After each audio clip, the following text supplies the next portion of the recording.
amado Mestre Jesus, obrigada por esta oportunidade de podermos compartilhar com os amigos desse momento de aprendizado, que possamos estar aqui conectados ao nosso Mestre Jesus, a espiritualidade do Paulo de Tarso, sempre a nos inspirar, a nos intuir.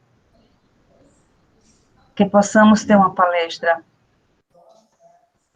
de rico aprendizado, como é esperado, né, de Adilson, como sempre, mas que possamos absorver, estar receptivos, né, com os ouvidos bem atentos, para novos aprendizados, ou ratificar os conhecimentos que já temos, e que possamos interagir, enriquecendo cada vez mais esse momento. Queria comentar, então, um pouco a respeito assim disso tudo aí, fazer todo um apanhado. Nós precisamos, então, cada vez mais desenvolver dentro de nós essa certeza de que nós somos seres espirituais. Mas aí vem o seguinte raciocínio, pensamento que é meu. O maior problema, o maior erro do movimento espírita, vou dizer do Brasil, porque eu não conheço muito do movimento espírita do exterior, aqui no Brasil, o maior erro, a maior falha do movimento espírita brasileiro é o método de ensino do espiritismo, que não incentiva, que não motiva as pessoas a pensarem, não motiva as pessoas a raciocinar, a analisar as coisas. E assim nós, ao longo do tempo, nós espíritas, nos acostumamos a receber tudo pronto, tudo de maneira cômoda. Por isso que o modelo de palestras aqui no Brasil evoluiu muito mais, se desenvolveu muito mais do que os grupos de estudo. Geralmente, nas casas espíritas, nós vamos encontrar salões de palestras cheios e grupos de estudo com pouca gente participando. Por que isso acontece? Porque assistir palestra é muito mais cômodo. Você não precisa pensar, não precisa raciocinar. Basta se sentar, cruzar os braços e ouvir. Quem tem o trabalho de pensar e raciocinar é o palestrante. A gente fica só ouvindo, não há interação. Mesmo nos grupos de estudo, esse método é o mesmo. Nós temos um monitor, um coordenador, que transmite o assunto para as pessoas sem incentivar, sem valorizar, sem motivar as pessoas a pensar, a analisar, a construir o conhecimento. Eu acho que ao invés da gente dar o conhecimento espírita às pessoas, nós deveríamos ajudar as pessoas a construir o conhecimento espírita dentro delas. Só que nem todo mundo gosta disso, porque isso não é muito cômodo, isso dá trabalho. Isso dá trabalho. Eu sou contra o modelo de palestras? Não. Mas eu acho que eles poderiam ser melhores, poderiam ser interativos. As palestras deveriam ser interativas, onde as pessoas pudessem conversar com o palestrante, tirar dúvidas, analisar o que o palestrante está dizendo. E como nós, e olha só o raciocínio, como nós não fomos incentivados a desenvolver a nossa capacidade, a vontade de sempre analisar as coisas, de raciocinar para construir um conhecimento, nós acabamos elegendo líderes que são espíritas que se destacam ou por uma mediunidade que possuem, ou por um trabalho social que realizam, ou por um carisma na sua fala, enfim, por alguma coisa. Ele se acaba se destacando e nós, então, transformamos aquela pessoa em líder e passamos para ele a responsabilidade de pensar e nos dar as coisas prontas. Só que esses líderes que elegemos, e no movimento espírita já elegemos muitos, eles são seres humanos falíveis também. Então, quando eles erram, ou quando eles transmitem alguma coisa distorcida, acaba, então, generalizando o erro por todo o movimento espírita, pelo menos por todos aqueles que o entendem como sendo um líder, e nos tornamos seus seguidores. Então, quando eles cometem um erro, um equívoco qualquer, não por má fé, mas porque são humanos, quando eles transmitem alguma coisa equivocada, acaba se generalizando aquele erro no movimento espírita que todos nós acatamos porque é fulano que está dizendo. Então, qual é o nosso raciocínio hoje? O único que a gente faz? Fulano disse, é assim porque fulano de tal disse que é assim. É assim porque o espírito tal disse que é assim. E aí nós não analisamos as comunicações mediúnicas, não analisamos os livros que lemos, não analisamos as coisas que os palestrantes falam, simplesmente é assim porque fulano de tal disse que é assim. Nós passamos para ele a responsabilidade de pensar, de ver as coisas como são e dizer para nós. E nós apenas escutamos e acatamos sem raciocinar.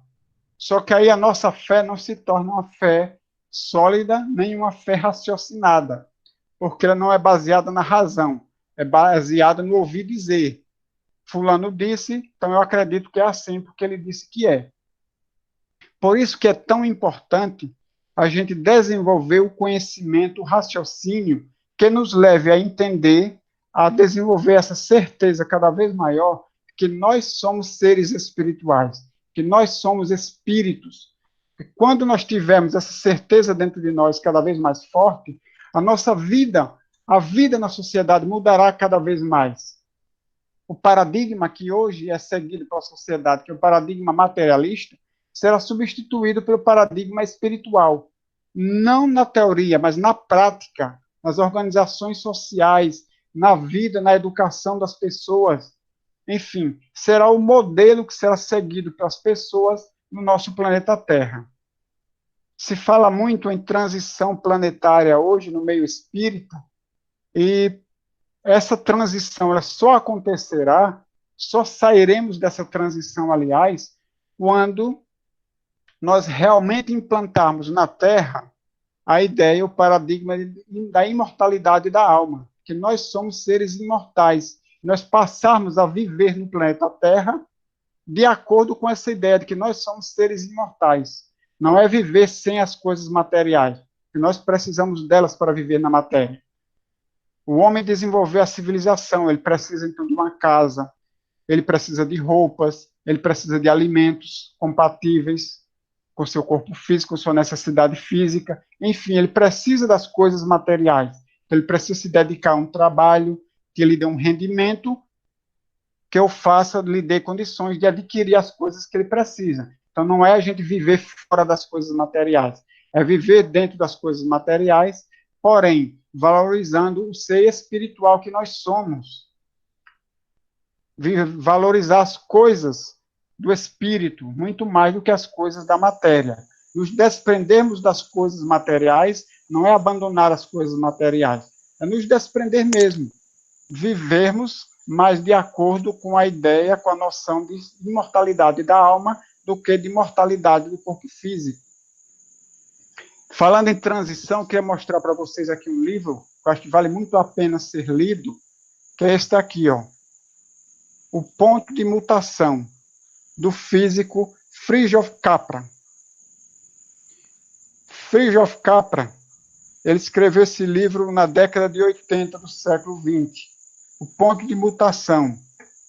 Ele faz uma análise, como cientista, do momento em que a atualidade, que a gente vive na atualidade, no nosso planeta como um todo, um momento de mutação, de transição, em que a sociedade ela se encontra decadente. Isso mostra que uma outra sociedade está começando a germinar, uma sociedade renovada, baseada num novo pensar e num novo sentir, que é justamente a proposta do Espiritismo. E o Espiritismo está aqui na Terra para contribuir com toda essa transformação, com toda essa renovação do nosso planeta, que nem sempre acaba acontecendo através simplesmente do nosso esforço próprio, mas muitas vezes precisa de apoio, de catástrofe, de sofrimento e da dor. Se não aprendemos através do amor, se não desenvolvemos ainda amor suficiente para este mundo transformado, precisamos da dor para que ela sirva de impulso para que a gente possa se enxergar melhor e se transformar. E assim nós estaremos contribuindo para que a ideia do homem imortal ela possa começar a vigorar na humanidade.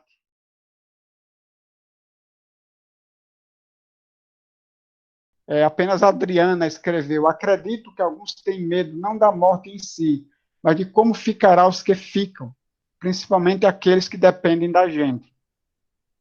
Aí é que está, Adriana. Isso é a mesma fé que nos leva a não temer a morte, também nos leva a não temer deixar aqueles que não nos pertencem, que são nossos filhos. Eles não nos pertencem. Deus nos deu durante um determinado tempo para que nós cuidássemos dele e educássemos. Quando essa tarefa termina, Deus nos leva de retorno à espiritualidade. Nós estamos voltando para a espiritualidade, deixamos nossos filhos na terra, significa que nossa tarefa de educadores, pelo menos nesta encarnação, terminou. Eles não vão ficar abandonados, eles vão seguir a vida que eles necessitam, as experiências que eles precisam ter. Essa preocupação ela é quase generalizada, porque nós sempre queremos controlar tudo. Então, queremos controlar a vida dos nossos filhos, como eles ficaram aqui na Terra. Até do outro lado, a gente passa para o mundo espiritual e a gente quer ainda continuar controlando como vai ser a vida dos nossos filhos, o que eles vão ter para comer, como é que eles vão ficar sem mim. E a gente não sabe se desapegar das coisas. Desapegar das coisas materiais é também se desapegar dos entes queridos, porque eles não são nossos. Nossos filhos são espíritos, portanto, não são nossos. Nós demos a eles apenas a oportunidade de reencarnar, fornecendo a eles um corpo físico. Eles são obra de Deus e, na nossa ausência, Deus cuidará deles. Quantas mães chegam nas reuniões mediúnicas chorando porque não porque desencarnaram, mas porque não sabem como estão passando seus filhos, que às vezes ficam realmente em situações complicadas, mas que não compete a ela naquele momento mais ajudar, porque ela não tem condição naquele momento. Se assim que ela tiver condições, ela poderá estar junto dos filhos ajudando, mas não viver ao lado dos filhos dentro daquela casa. Ela precisa dar continuidade às experiências dela como espíritos, podendo ajudar aqueles filhos como a qualquer outro, através do seu amor, através do afeto que elas podem dar. Eneida escreveu exercício do afeto versus apego. A quarentena tem me feito pensar sobre isso. Espero que a quarentena não tenha feito você se tornar mais apegado ainda aos seres queridos, já que está mais tempo junto deles. Mas aprender esse desapego, porque a gente sabe que eles podem se contaminar, podem até desencarnar e nós não. Ou nós podemos desencarnar, ser contaminados, desencarnar, e eles ficarem na Terra. E aí nós vamos fazer o quê? Entregar àquele, aliás, que é quem tem total e absoluta condição de cuidar dos nossos filhos, muito melhor do que nós, que é Deus. Cristiane escreveu: aprendem a andar com as próprias pernas, creio eu. Exatamente. Esse é o momento. Na nossa sociedade, aliás, numa idade primitiva, numa época primitiva, as crianças se desenvolviam muito mais rapidamente e aprendiam a viver e a cuidar da sua própria sobrevivência muito mais cedo do que hoje, né, nos seres primitivos. Com a civilização, Deus quis que as crianças elas demorassem mais tempo para crescer, mais tempo para amadurecerem, ficando mais tempo na dependência dos pais, pela questão do desenvolvimento do afeto e do amor por essas criaturas, que demoraram mais tempo na fragilidade relativa, dependendo mais por mais anos dos pais, aumentando assim o afeto, o cuidado, o amor entre uns e outros. Mas eles crescem, nossos filhos crescem, e precisamos aprender a nos desligar, nos desapegar deles, deixar que eles cuidem da própria vida.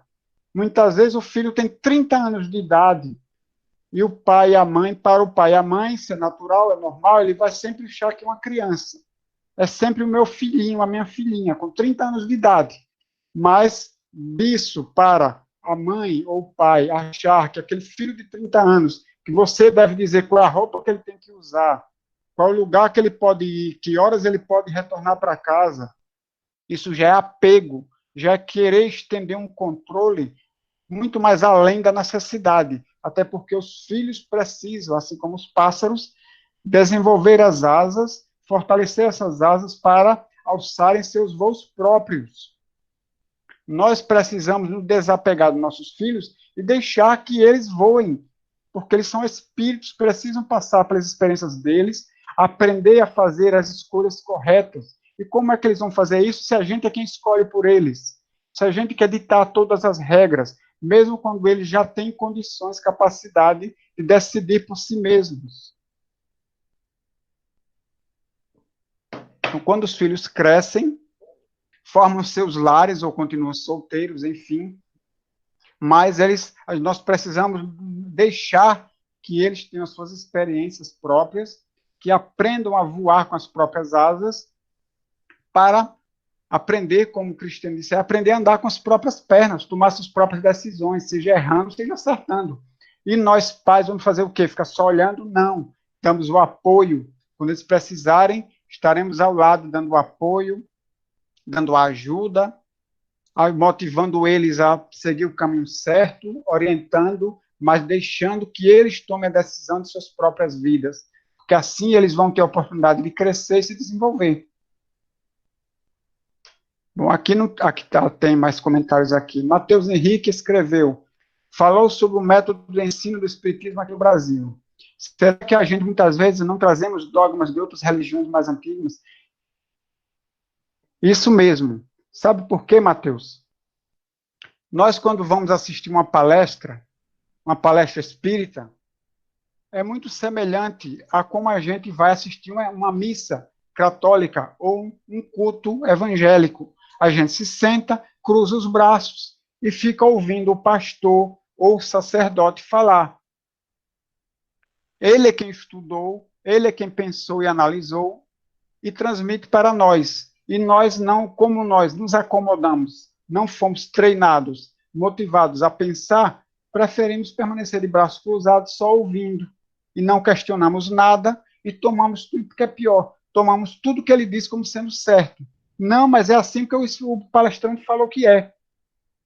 E aí a nossa razão se torna essa, é a razão do ouvir dizer, e não a fé raciocinada, mas é uma fé do ouvir dizer. Só que não foi essa a razão que Kardec falou. Kardec chegou a dizer, é melhor rejeitar 9 verdades do que aceitar uma mentira, um erro. Porque a verdade, se ela for uma verdade, por si só ela acaba se revelando depois. Mas o erro, depois que se espalha, acaba gerando muitos estragos difíceis depois de corrigir. E muitas vezes a pessoa ela vai assistir a palestra e quando sai, o que acontece? Foi o que o palestrante falou hoje na palestra. Ah, nem me lembro mais. Isso é muito comum. A gente não lembra. Por quê? Porque a gente não participou, a gente estava só ouvindo. Eu não tenho nada, repito, contra as palestras. Para mim, elas só deveriam ser interativas. As pessoas deveriam ter a possibilidade de participar, seja com seu pensamento, com suas ideias, com sua opinião, com suas perguntas. E o próprio palestrante, ele poderia, assim como deveria ser nos grupos de estudo, palestrante incentivar as pessoas a raciocinarem, a construir um conhecimento. Mas aí as pessoas vão fazer o quê, então, no centro espírita? Elas vão lá buscar um conhecimento, uma consolação e volta para casa com dúvida? É melhor que ela volte com uma dúvida e em casa ela busque tirar essa dúvida do que ela volte para casa com um erro que para ela é uma certeza, é uma verdade absoluta.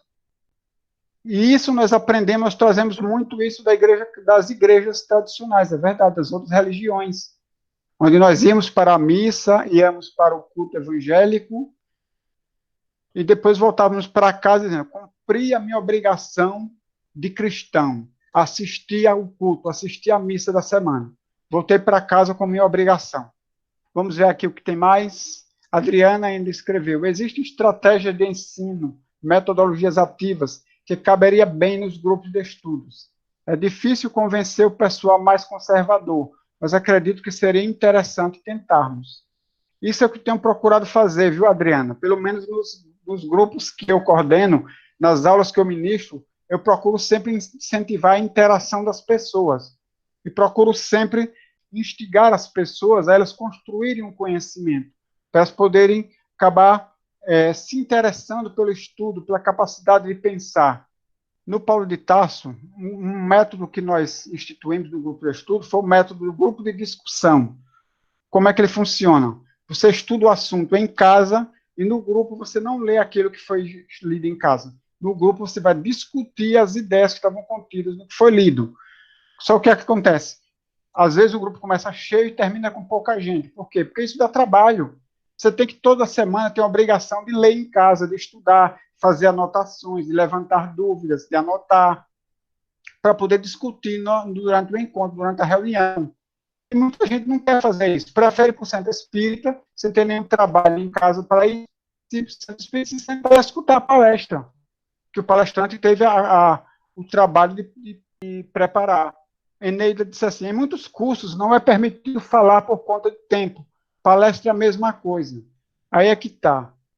A gente está lá para poder cumprir um cronograma ou a gente está lá para aprender? Eu acho que o muito mais importante é o aprendizado do que o tempo. As pessoas precisam de um tempo, tudo bem. A palestra tem um horário para começar e para terminar, não tem problema.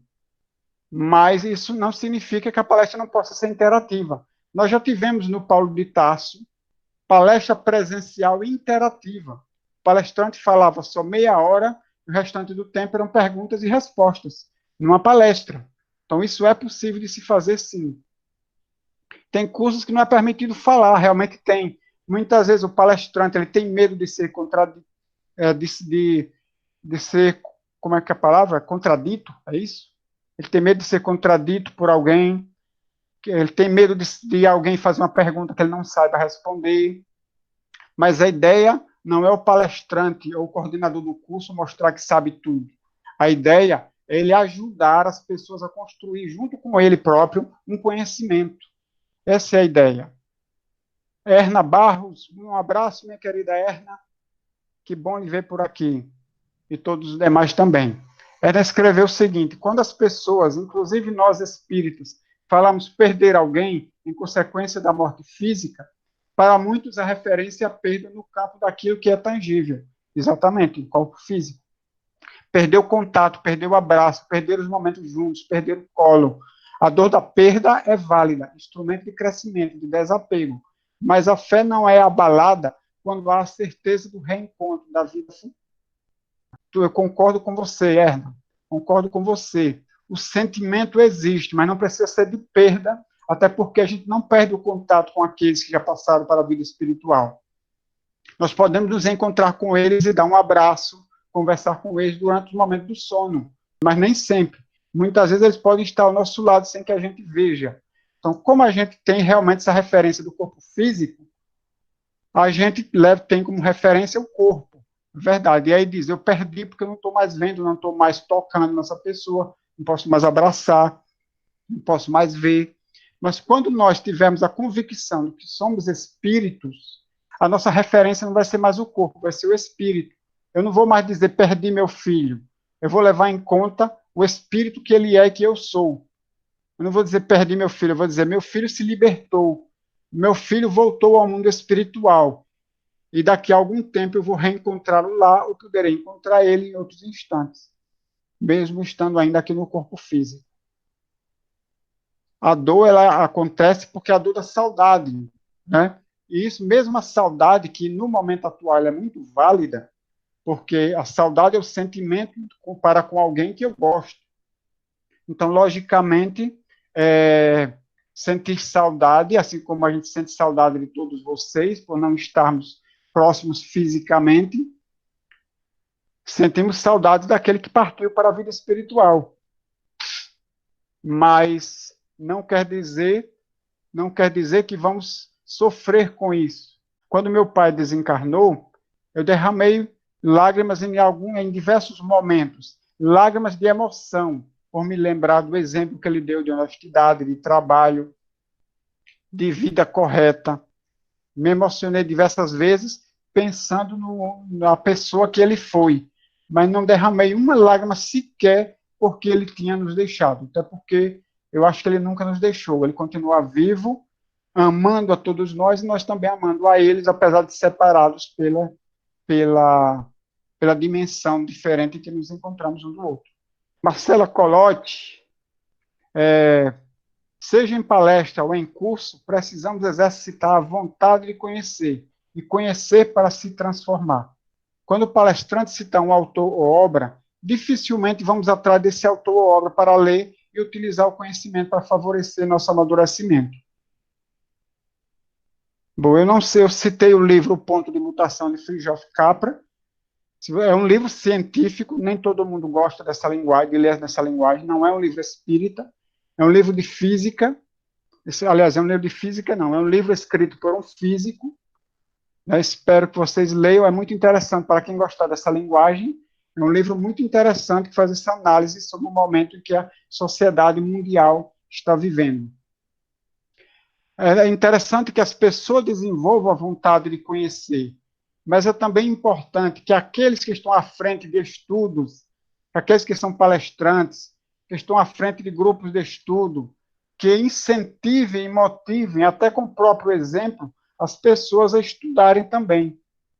Que eles incentivem as pessoas a conhecer, a buscar o conhecimento, e ajudem as pessoas a construir esse conhecimento. Jorge Rocha, meu grande amigo Jorge Rocha, um abraço, Jorge. Jorge escreveu, a interação é muito importante, mas para ter interação em uma palestra, se for necessário ampliar o tempo.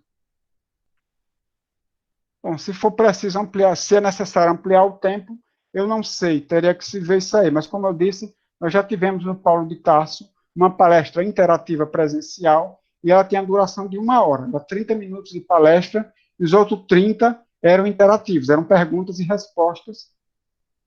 Tinha a participação do público, né? Era interativo.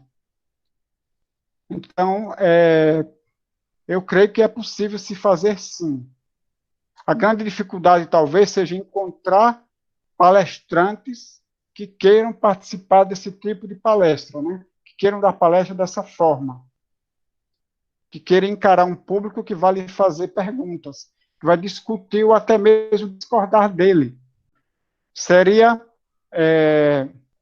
uma palestra em que o palestrante e o público seriam iguais, somente com funções diferentes. O palestrante seria mais um coordenador para poder coordenar aquele processo de interação, mais do que alguém, o detentor do conhecimento e da verdade, que irá passar para os demais.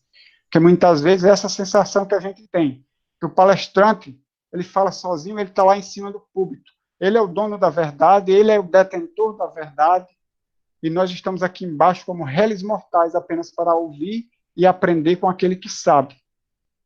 E no modelo interativo, o palestrante seria mais real. Ele seria alguém que está aprendendo e construindo conhecimento, tanto quanto os demais.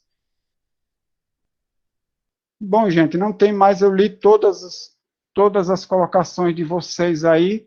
Agradeço imensamente a participação de vocês, porque isso ajuda a complementar o assunto, ajuda a enriquecer a palestra com novas ideias, com outros pontos que talvez o palestrante que eu não tenha lembrado em falar, e vocês acabam complementando. Isso é muito legal. Como se fosse a luta do espírito para subir a montanha da transformação moral, da sua transformação, de ser material em ser espiritual. É preciso deixar aquilo para trás. Nós precisamos chegar no mundo espiritual sem nada. Sem nada. Não significa se desligar, deixar para trás todas as coisas materiais aqui na Terra. Se desapegar, não carregar ainda na nossa mente as coisas que nós deixamos aqui na Terra. Nossos entes queridos, nosso carro, nossa casa, nosso trabalho, nosso dinheiro. Se desapegar disso tudo, mesmo que viva em meio a isso tudo, mas se desapegar-se dessas coisas. Fazer como Jó. Perdeu tudo, era riquíssimo. Perdeu tudo, foi viver na maior pobreza. Ele disse, o Senhor me deu, o Senhor me tirou. Da mesma forma, poderá me trazer de volta. Depois ele se tornou rico novamente. Então, quando ele perdeu tudo e foi viver praticamente na lixeira, ele não perdeu a sua fé. Ele disse, Deus me deu e Deus me tirou. Então, nós precisamos, Lourdinha, deixar para trás tudo aquilo que é material, nos desapegar das coisas materiais para que consigamos subir com mais facilidade essa montanha. E só vamos chegar lá no cume da montanha, que é o objetivo final da evolução, quando nós conseguimos nos desapegar completamente dessas coisas da matéria. Mas não tenhamos pressa, porque nós não temos condições ainda tão cedo de sermos seres perfeitos. Não temos pressa para isso. Aprendamos primeiro a sermos homens e mulheres de bem. Muitas vezes nós queremos já ser anjos, se ainda nem aprendemos a ser homens e mulheres de bem.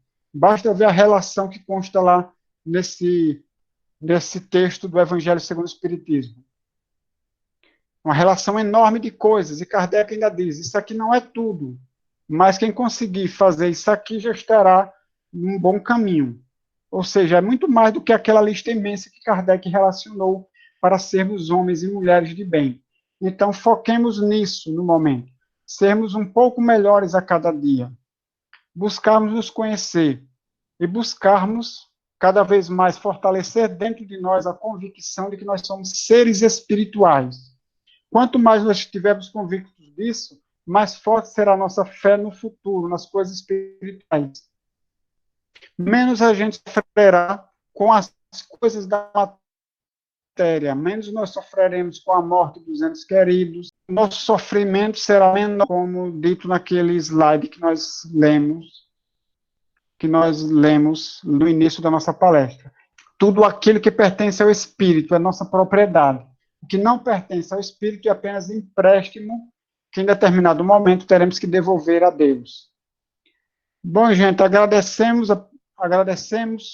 a presença de todos. Esperamos todos na próxima reunião online com a nossa irmã Ana Vargas, no dia 23. Obrigado a todos aí por compartilharem seu pensamento, suas ideias. E eu vou pedir a Tatiana para fazer a nossa prece de encerramento.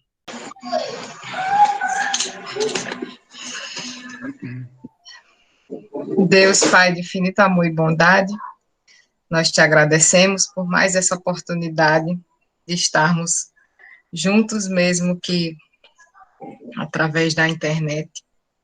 Agradecemos por essa riqueza de conhecimentos que nos foi passada nessa noite. E te pedimos que nos abençoe, que nos dê muita serenidade durante todo esse momento que nós estamos passando. Que abençoe a todos que estão sofrendo ou passando por alguma dificuldade nesse momento, não só os que estão doentes nos hospitais, mas os que estão em seus lares, passando por dificuldades, sejam elas financeiras, emocionais. Enfim, que tu estejas em cada lar iluminando, protegendo a cada um. Abençoe a todos nós, em especial as mães, pelo seu dia amanhã, as mães que esse dia atípico, né, algumas não vão estar com seus filhos, alguns filhos não vão estar com suas mães fisicamente, mas estaremos unidos no coração e no amor que temos uns pelos outros. Nos abençoa, nos protege, hoje e sempre, que assim seja.